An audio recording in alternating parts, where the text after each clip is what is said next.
Hi, and welcome to another episode of Ask Elly Intuitive Insights and Your Questions Answered.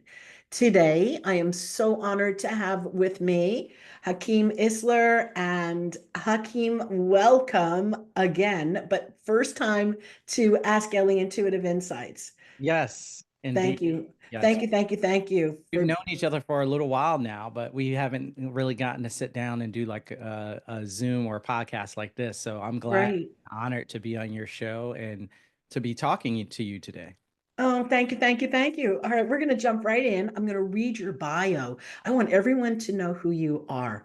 And I might have to add something into this bio because it's not on here. Anyway, Hakim Isler is the creator of the Psi Games. He's an expert in consciousness research, holistic health, and personal development. He's got a bachelor's degree in integrative health medicine, specializing in herbal medicine, extensive study in the 8 limbs of yoga. Hakim integrates these practices with his hands-on experience as a wilderness explorer and survival instructor to offer a comprehensive approach to human potential. What's not on here is you may have seen him on television. He is a dedicated practitioner of remote viewing and mind sight, which is extraocular vision, and ninjutsu, having trained with some of the field's top expert, which fuels his research into the extraordinary capabilities of the human mind and body.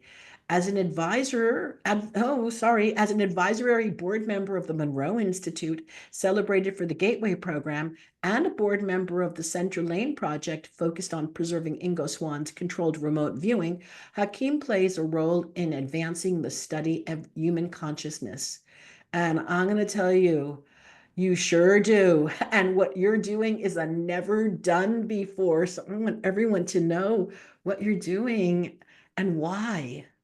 Yeah. So if you're talking about the Psi Games, I am. is what I'm doing. And so the side games, it's a cliche statement, now, but I mean, in the past, but now it's pretty common. You hear download. I got a download. And Hmm. it came to me this moment of inspiration, this musing or whatever you want to call it.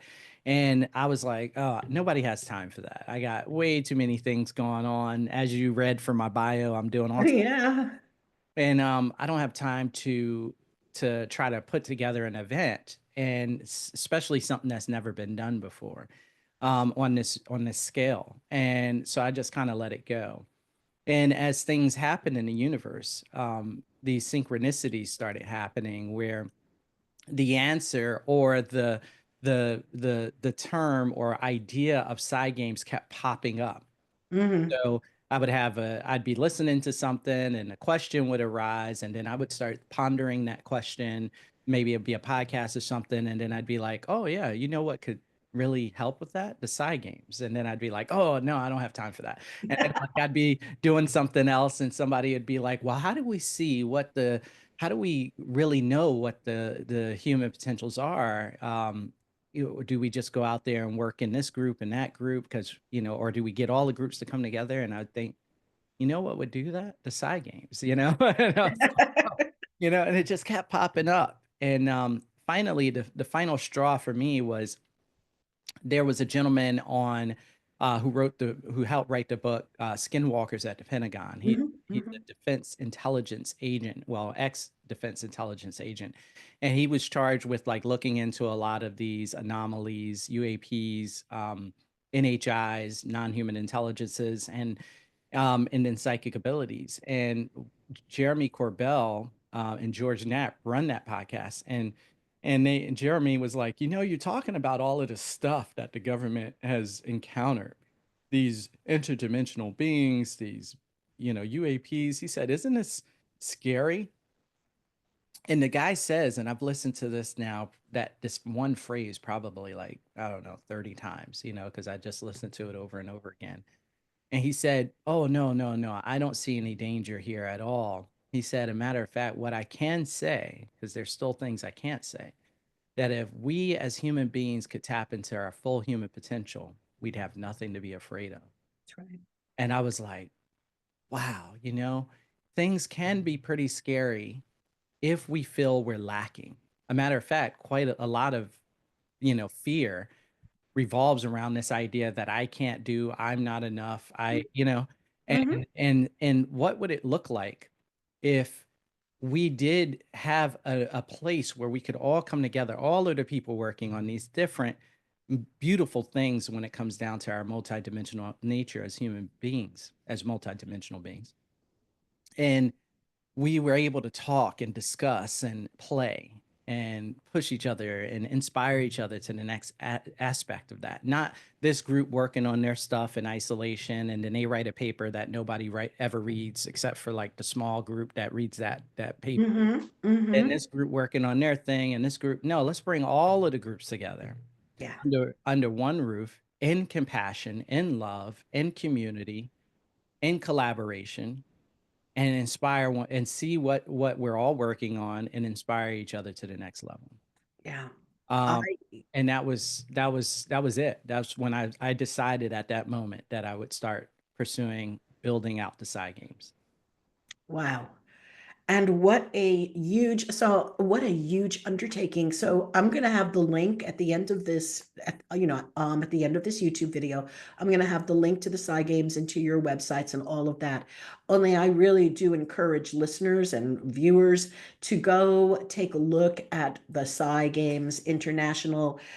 I mean, the moving pieces that you have been able to put together is mind-boggling to me. I mean, all the people that are coming together, all the minds, all these psychics and remote viewers of psychics, okay? People who with abilities that we all have abilities, we know that. Only not everybody's using them to their full potential. And here we are, and even we're not using ours to our full potential yet. And yet, here you have brought all of these wonderful minds together under one roof. Oh, it is going to be incredible, Hakim. And I am beyond excited, just beyond excited for this. Well, So now we know what it is, and let's tell people where it is and when it is and what they can do to join, and then we'll talk a little bit more about uh in the details. hmm So basically, the Psi Games will be held August 1st through the 3rd in Charlottesville, Virginia, not too far from the Monroe Institute. Mhm. Charlottesville is a beautiful place. It has its own airport, so people could fly in right there. It'll be at the Omni Hotel, which is a beautiful hotel. And people could stay at that hotel, or they could find it because of where it's located. There's really nice hotels all over that place within walking distance, so you don't have a drive. Um, and basically, the Side Games is going to be three different parts. There's going to be lectures and workshops, like you'll be doing some stuff there. Then there are going to be the games themselves where we have like these kind of fun tournament style challenges where people can kind of push themselves. And then we have keynote speakers as well as we'll have vendors there who create experiences for people. So we'll have rooms there where people can work these different experiences as well. And so the goal is that you have a place where you could either work on these different modalities. Let's say you're interested in psi abilities, but you're not really sure where to go, and you don't want to just go to the coolest TikTok video influencer, but you want somebody who's been in it for a while, who's been in the game for a while, really understanding the ins and outs. Well, we'll have that there. So you Mhm. get mentorship. Let's just Mhm. say you want to, you've been doing this for a while and you want to see how well you do in a environment where there's a lot of people, a big community. We'll have Mhm. that there, you know. Yeah. So we'll be all of those things will be at the side games. Yeah. Oh, it's just going to be amazing. And it's also a wonderful network. As you were saying, it's community and networking. So many people are doing remote viewing alone by themselves. They go online and they take Udemy courses to learn how to remote view, or they stick their children in, not to knock my own course, they look to stick their own child in front of the screen in my online psychic course, but it's not the same as Mhm. when you are in the room, in the space with actual people, mentors, like-minded, having conversations, learning from them, having the experience. It's just not the same. And so I think it is such a beautiful opportunity that you have created to generate the community. Um, People from all over the world are flying in.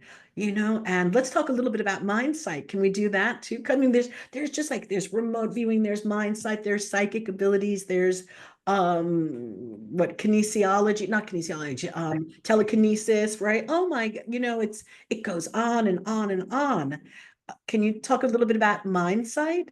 Yeah, so mind sight in or extraocular vision is your ability to see without using your actual physical eyes, right? Mm-hmm, And mm-hmm, so there are various schools, including your own, that really focus on this aspect of raising people's intuition or their ability to see without their eyes. And so we have several different challenges there, and we have assessments online that people can go to, and they can actually test themselves, and which will be released here soon, and see how can we build that muscle up where I don't need my eyes to actually see. I have other modalities or other things, senses that I have, extrasensory perceptions that I could use to see what's going on around me or feel what's going on around me.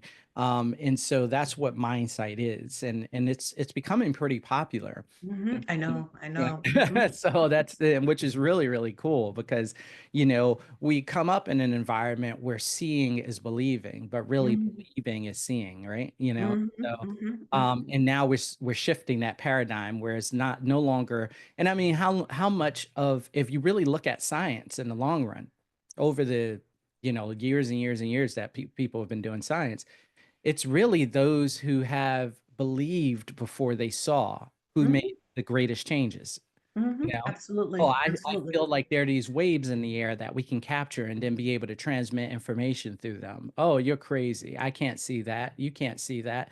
Yeah, but I feel like they're there. Mhm, do mhm, some do some research in science over time, and now we have radios and transistors and all, and receivers, and oh, I feel there are germs in the air, these things that make us sick. And oh, you can't see that, you're crazy, that's not real. And then boom, here we are. So yeah, it's really, if we really look at the true paradigm, it was that we believed and then we saw, not that we mhm, saw and then we believed, mhm, but somehow mhm. this thing has got shifted. Right, right. A lot of things have gotten shifted. Okay. I don't know if I ever shared this with you before, but we may have spoken about it in the last interview when we were doing the Metaphysical Frontier Summit. But I have this belief, all right, that whether they're implants from where I don't know where they came from, whether they came down to us biologically from somewhere, or this is from the beginning of time, but I really truly believe that there are only two things, and they may be well into our brain like implants, that if we could remove them or consciously be aware of them, anything at all is possible. Even we know levitating is possible from transcendental meditation and other people who have levitated. But the two beliefs that we were talking about earlier that I really do see as kind of like implants in us are, does anybody love me? Right? And all that fear thing again. Does anybody love me? Does anybody love me? It all base goes back down to, does anybody love me? Does anybody care about me? And am I good enough? And whether those are given to us culturally, hereditary through all our cultures, but they're ubiquitous. That's the whole thing, Hakim. They are in every culture. There's not some, I don't remember if it was which anthropologist did this many years ago, but he went around the world asking cultures, like, do you have this in your belief system? And they all had, does anybody love me? And am I good enough? Mm. So I always wonder about, is that where in our DNA did that come from? Or what would it take to remove that? Because imagine if you knew that no matter what you did, you were loved, and that no matter what you did, you were accepted, and no matter what you did, you were good enough. Then anything that you can undertake is possible. Yeah, yeah. And unfortunately, I think that the challenge in our society is that we have kind of built up this idea that the only way you will be accepted is if you continue to produce. Mhm, And if you're not producing something that the collective feels is valuable, then you're not important, mhm, mhm, And that's not true. mhm, Um, mhm. we all are part of the collective. We are all producing love, light, and energy in these different ways. And so, and we all have something to add, even if somebody else says, oh, that's, you're painting, that's nonsensical, like that's not going to help us in a society or anything like Mhm, that. And really it does. Really, it does. mhm, It's this creative mhm, spark that we need. And paintings have brought people to tears, and paintings have made people feel inspired, and all these mhm, other things. So there's deeper essences there. And I think that is really interesting that you would bring that up, because um, knowing that you're good enough, and it's part of the journey, I think it's us recognizing that we are good enough, that we are mhm, these powerful beings that add something to the collective. mhm. Well, this brings me back to my thoughts about having to undo all of that. Like that's why it's one of the reasons why I created the Psi Kids Academy. It Mhm. was to instill from very early on that no matter what, you're good enough, and that everybody loves you, or that you love yourself, and what other people think of you is none of your business.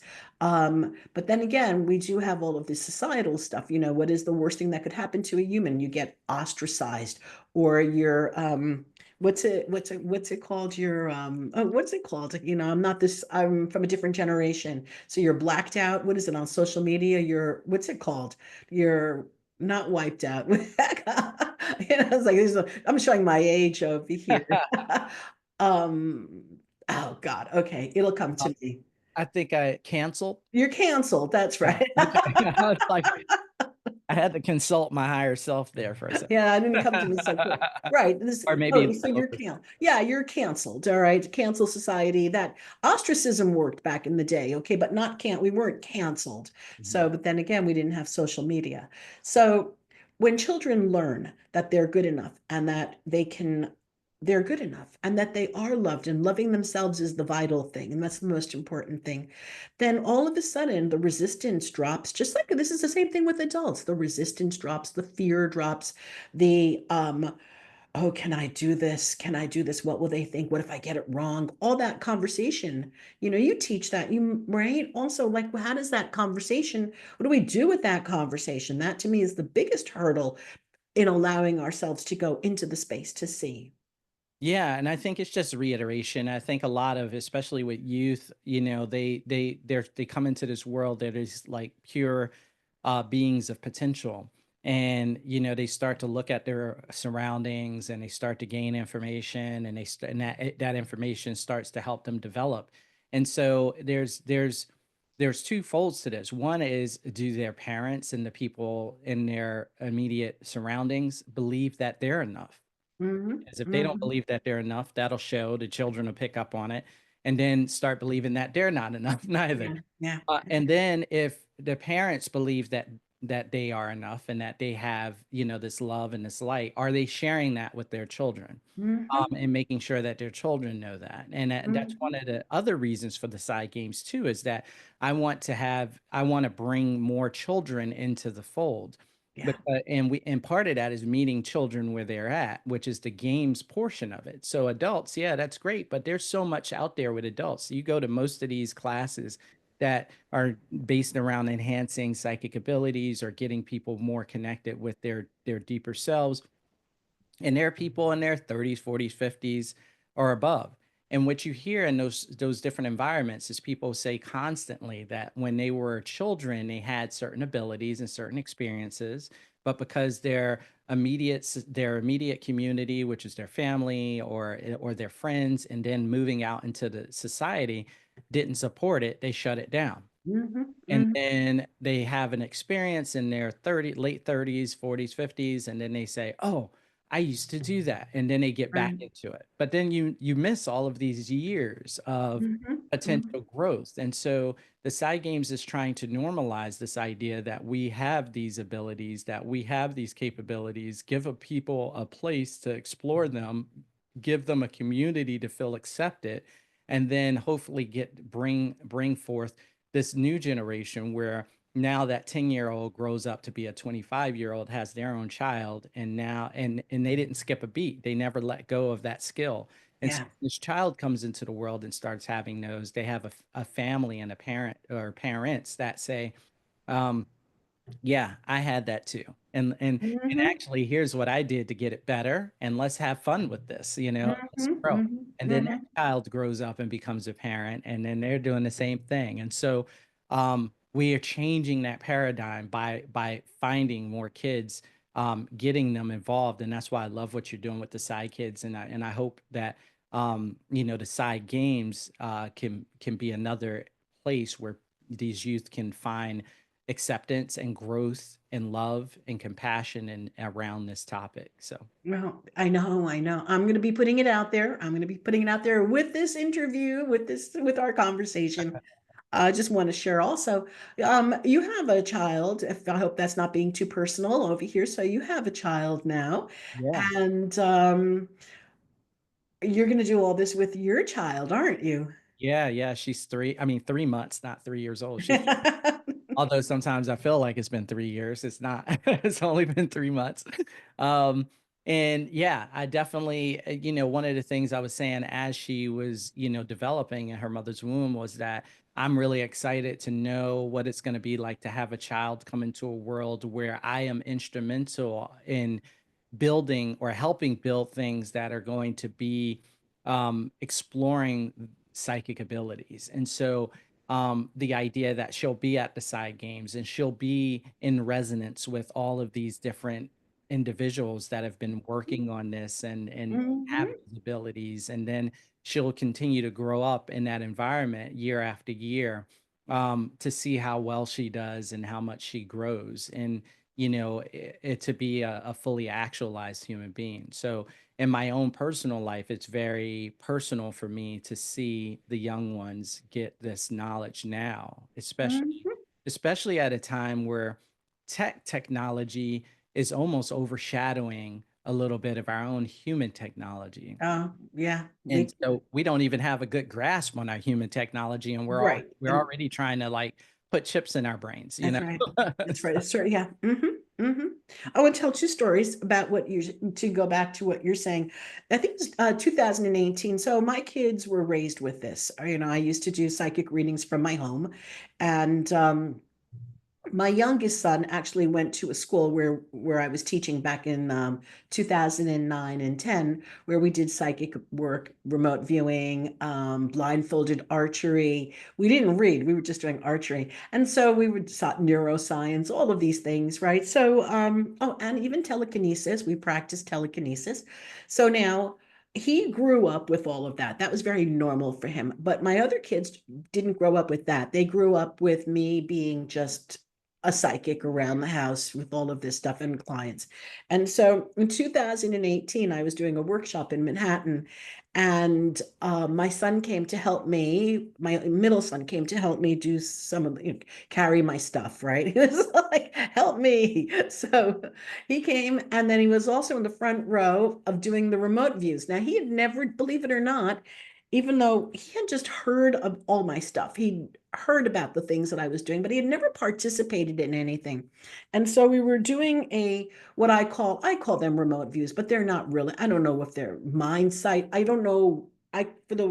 I call them remote views, but it's not in remote view techno, in the remote view system of protocol. yeah. So I had them look in a treasure chest. Okay, everybody blindly look. Everybody meditated, looked in a treasure chest, and then they had to draw what they saw. Well, my son so accurately drew what was in that treasure chest that the people around him thought that we had discussed it prior. Okay. And it's like, no, no, this is just what's possible. Blew him away. So later on, this is before he had his son. So later on, he goes to me, Mom, when I have my children, will you teach them how to shoot fireballs from their hands? And I like, remember Dragon Ball Z? Yeah. And I said, I don't know if I can do that, but I'm going to sure work with them. So I've been working with my grandkids, just playing games with them, and like, what color is the object that I've got in my hand? What do you see? Right? What color flies by, And Mhm. so they're highly, because there's no filters there. So they'll just tell you what color if they know the color, they'll just say, oh, if they know the color, right? Oh, so I Yeah. choose things that they know. Oh, that was yellow. Yes, Grandma, that was yellow. Yeah. Yeah. Yeah. That's beautiful. And that's the key. I mean, that idea that you're talking about is one of the main goals that we're looking for young ones coming up, is that we have supportive family members that Hmm. are willing to believe. And so I at my martial arts school have started doing a lot of these games. And one of the things that I found, which was very interesting, is that I had these young kids, they were like 5 and 6, putting on the blindfold and saying colors and so on and so forth. And the moms would all sit outside the room, the training hall, and there's this big glass, there's a glass wall so they can see inside what's going on.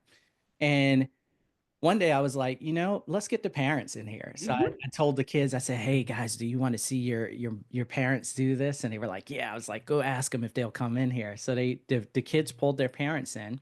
We put the blindfold on them and had them go through the process of finding these colors. And one of the moms pulled the blindfold off and she said, you know, I can't see anything in this thing. And I said, oh, okay, yeah, it's a complete blindfold. She said, all this time I've been watching my son and I thought he was cheating or pretending and that he was just guessing and getting them right. And I said, well, what was your experience? She was like, when my hand went over the proper color, I actually felt it in my soul. And I was just like, huh, interesting. And I Hmm. didn't go into like having a big discussion. I just wanted her to sit with that. Hmm. So I just was like, oh, that's pretty interesting. And I was like, the kids talk about having, they feel warm or they feel tingling or they feel this Hmm. stuff. She was like, yeah, she was like, I'll have to, just go home and sit with this because that's a lot. I didn't realize that. I thought he was cheating this whole time. So here you have that, you know, challenge of what we're talking about. So her son is having this great experience, but she doesn't believe it. So when he goes home and he's like, "Oh, I'm feeling stuff on my hand." I don't know what that conversation actually was, but I'm sure I can imagine that she was probably downplaying it. Like, "Oh, yeah, okay, cool." And then talk to the father and be like, "Yeah, they're just playing pretend, he Hmm. Hmm. whatever." But part of the belief of being able to do it is the collective belief, having other people around you who encourage you, and say, yes, that it is real. Keep doing that, and that will take a person to another level. Hmm. With it's really lonely to not have support, and we are social beings and we are energetic beings that feed off of each other's energy. And so having families and people be involved and be supportive of it will just also raise that ability as well. Yeah. Yeah. Oh, wow, you're doing great work doing this with, I mean, look, you're doing martial arts, and to me, blindfolded martial arts is just that's what needs to happen. It needs to be that way, only because we do see with that, we can see without our eyes. And so we can, I've never done martial arts, only I can just visualize that what a gift this is to the students to be able to see, to know, to know, to see when to use their abilities, when not to use their abilities, and what to do with this. And it's such a gift, such a gift. I am so awed that by what you're doing and what you're doing for humanity. Oh, you're bringing it a level up like never before. One of my quotes was always, my goal is that we can talk about our abilities the same as naturally and normally as we talk about the weather. Mm, That is my goal before I end up transitioning. And I really see the Psi Games as the first building block to this, being able to talk about our abilities as easily as we talk about the weather. So we no longer use those, oh, woo, strange, weird, like we get rid of that. No, this is normal. This is normal. hmm Yes, yes, and that is exactly what I'm aiming for with the side games. And part of that is you just got to make it fun. Mm-hmm. Got to make Mm-hmm. it fun. You have to make it exciting and sexy, and and that way you hit all genres. You hit the Yeah. adults and you hit the kids, and everybody feels fun talking about it, and it's a good time versus Hmm. this really mysterious, scary thing that we're not really sure about. Like let's just play. Let's have some fun around this and see if we can get it to a point where we can all talk about it, like you said, like like it's just a part of who we are. Hmm. Yeah. Nobody feels weird talking about having an arm or having a heart That's right. I was just thinking or that right feeling now. dumb, Ooh. or feeling sad or feeling excited. Nobody has any weird, sometimes maybe you might not want people to know, but for the most part, it's a conversation that happens a million times a day all around the world. Hmm. So Yeah.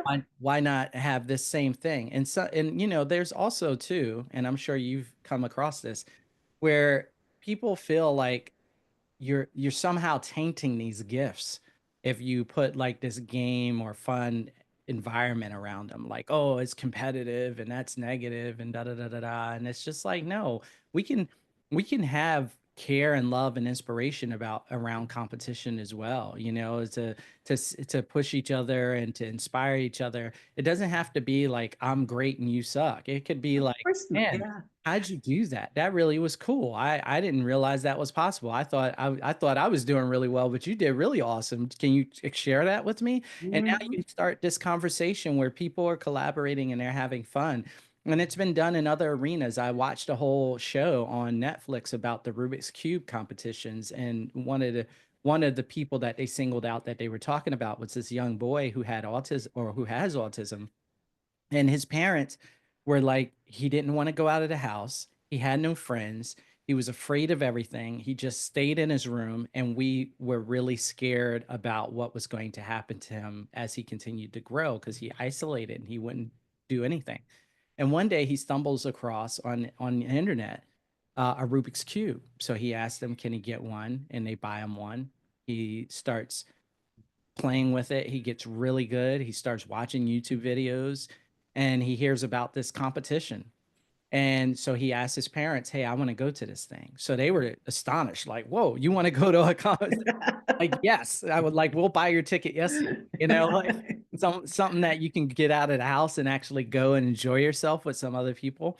This dude found his community. He ended up, he's now one of the champions.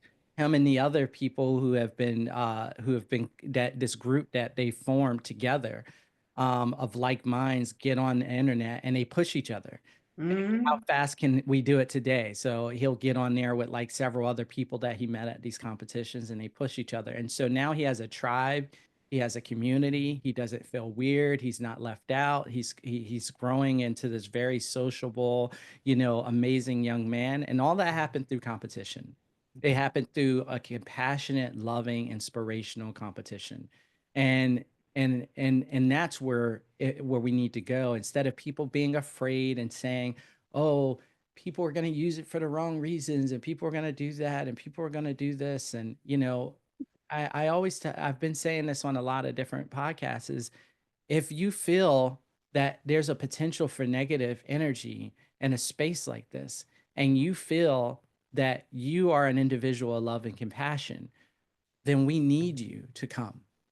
We want you to come, Hmm. because instead of sitting back saying, I don't like it, this isn't Yeah. this Yeah. isn't this isn't love. This isn't the right way to do it. I feel sorry for these people. We don't need you to feel sorry. We want your love. We want that compassion that you feel that is needed. We need you there. Hmm. More Yeah. people like that there, so that we can start to build this type of love and energy around this topic. Not people who are afraid, who want to be separate, who want to hide their skills. No, take the chance. Well, they're operating in what I call, this is what my next thing is, and I'll just start sharing. They're operating in old model of communication and thinking, which is going to be replaced as more and more people learn what a new model of communication and thinking looks like. Mm, And so being judgmental and sitting home and being righteous is not going to work for, let's call it the new earth or the new episteme that we are entering. It's not going to work.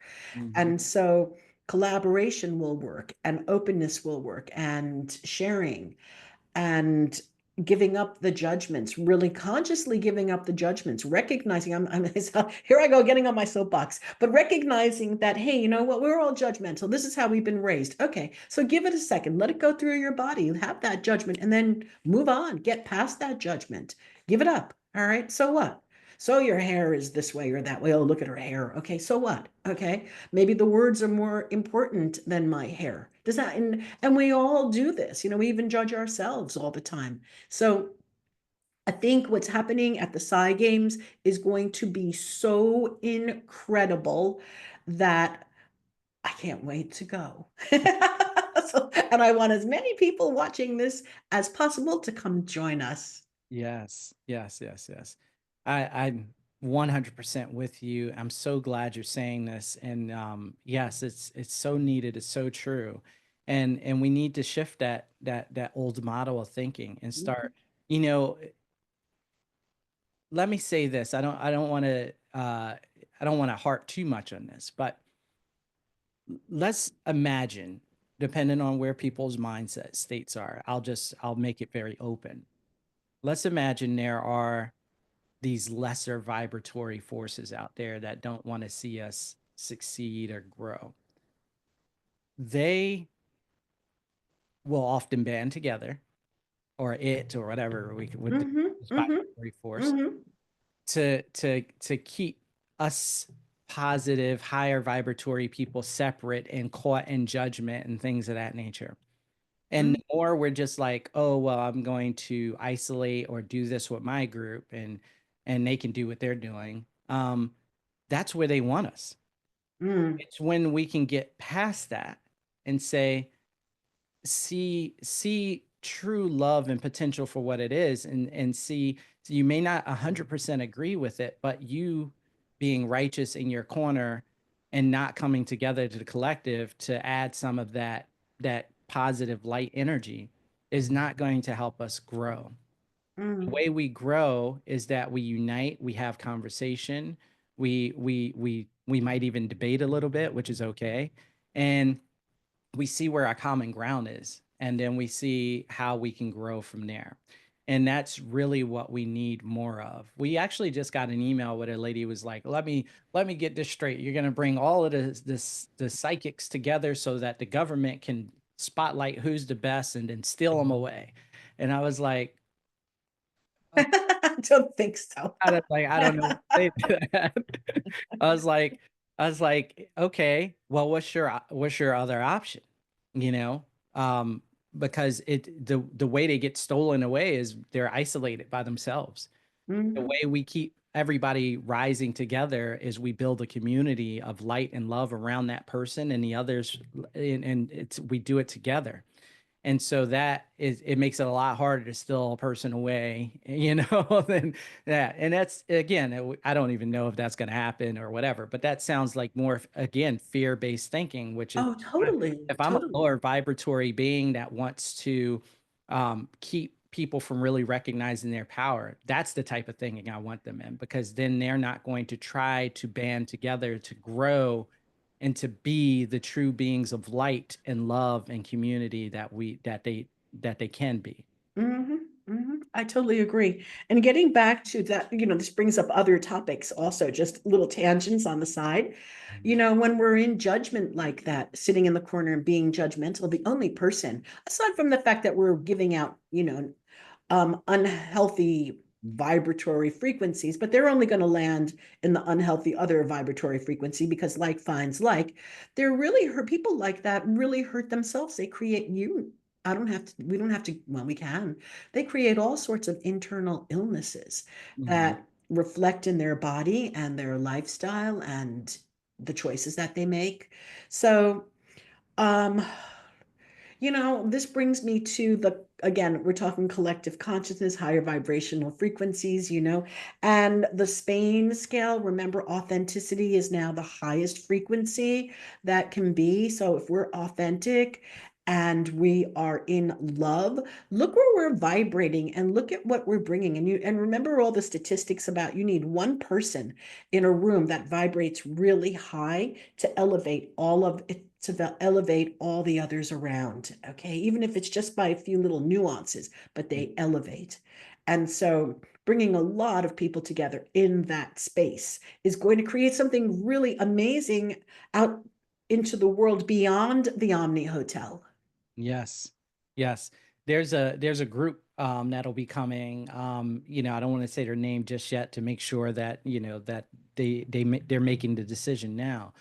But they focus on they're building an app where they get a lot of people together from all over the world through this app where you can like post on a board like, hey, I want to pray or send Mhm. good healing energy to Elly today. And then people can build groups around that in this app. And so they're going to be coming and they're going to be doing these meditations Mhm. these group meditations with all of those people to do things like help with crime or help with healing around certain individuals. Oh, So that's going to be another experience happening with the Psi Games, So Mhm. because of just what you said, we get all Yeah. of these very Yeah, strong, the coherence. yeah, gonna, If you remember correctly, I'm not saying that it's a particular person, but on the Metaphysical Frontier Summit, we had Lynn McTaggart speak, and she's been doing this work in groups for a very long time and setting intentions. And so this is very they measure this. It can be measured through, as you were saying, there are applications that can measure this. So it's going to be amazing, Hakeem. yes. Oh, so wonderful. Yes, yes, yes. This is it is. It's gonna be really beautiful.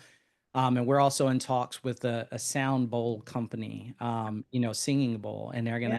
they'll probably have their own room there where you can Oh, go throughout the day and have these experiences as well. So we'll have, and I'm hoping that once we get the final word on both of these guys being on board, these two companies, that we'll also have a joint experience between the two of them. Or we'll have nice. the meditation and prayer in the midst of the sound bowls and the singing bowls as well. How awesome. That will be awesome. I'm going to hold the space and the focus that comes to fruition. Yeah, yeah, I'm me going to hold that. too. Wow. Anything else that I think this is a beautiful way for us to close today. Is there anything else that you'd like to share that's coming up for you that you'd like to share? Yeah, I think we hit some of the main points. Is my biggest thing is that for people to feel my heart and see my heart around this topic. This isn't about I'm cool, you're not cool as far as like a type of event. This is Yeah. about, if you look at the website, it's people from everywhere. We got people coming from Spain and people coming from Germany and people coming from Mexico and people coming, I mean, from Yeah. Europe. I mean, it's all over the place. Yeah. We're trying to bring everybody together under this great intention of raising the vibration in play and fun, right? Yeah. And in Yeah. love. And so I really want to share that. I want people to hear my spirit on that as they think about being a part of this or spreading the word about this. As you and I have talked about, we need more children. We've gotten quite a bit of applications from adults, but we need more children to come and participate in this. So if you're a family and you have a child that really is good at this stuff or wants to learn this stuff, or you want to encourage it with them, please fill out an application. And, we're not charging the kid anything to be there or any of that stuff. And, we're giving parents, if they want to partake in the event, we're giving them a healthy discount on them, Yeah. and you'll have that link on this recording. um so yeah, there's we're going to need to come together to make this thing thrive and grow so that it continues to be big. And I mean, I see small like side game facilities throughout the world that people can kind of go to and like have fun and play these games Yeah. and Yeah. really see what's going on. I just see it being so big. And I feel like in the year 2030, 2035, after 5 to 10 years of doing this, we'll know, we'll know why this was important Yeah. to the collective, why Yeah. things like this was important to the collective, and the people who have been involved. Uh, we will all be part of something that's really really big and great when it comes down to moving us forward and advancing our human species. Awesome. I totally agree. And we'll even have new ways of thinking by that time. Yeah, Mhm. yes, indeed. Hakim, thank you so much. Everybody watching, listening, please go check out Psi Games International and come. It's going to be amazing. So I thank you, Hakim, for creating this and for being here today with us.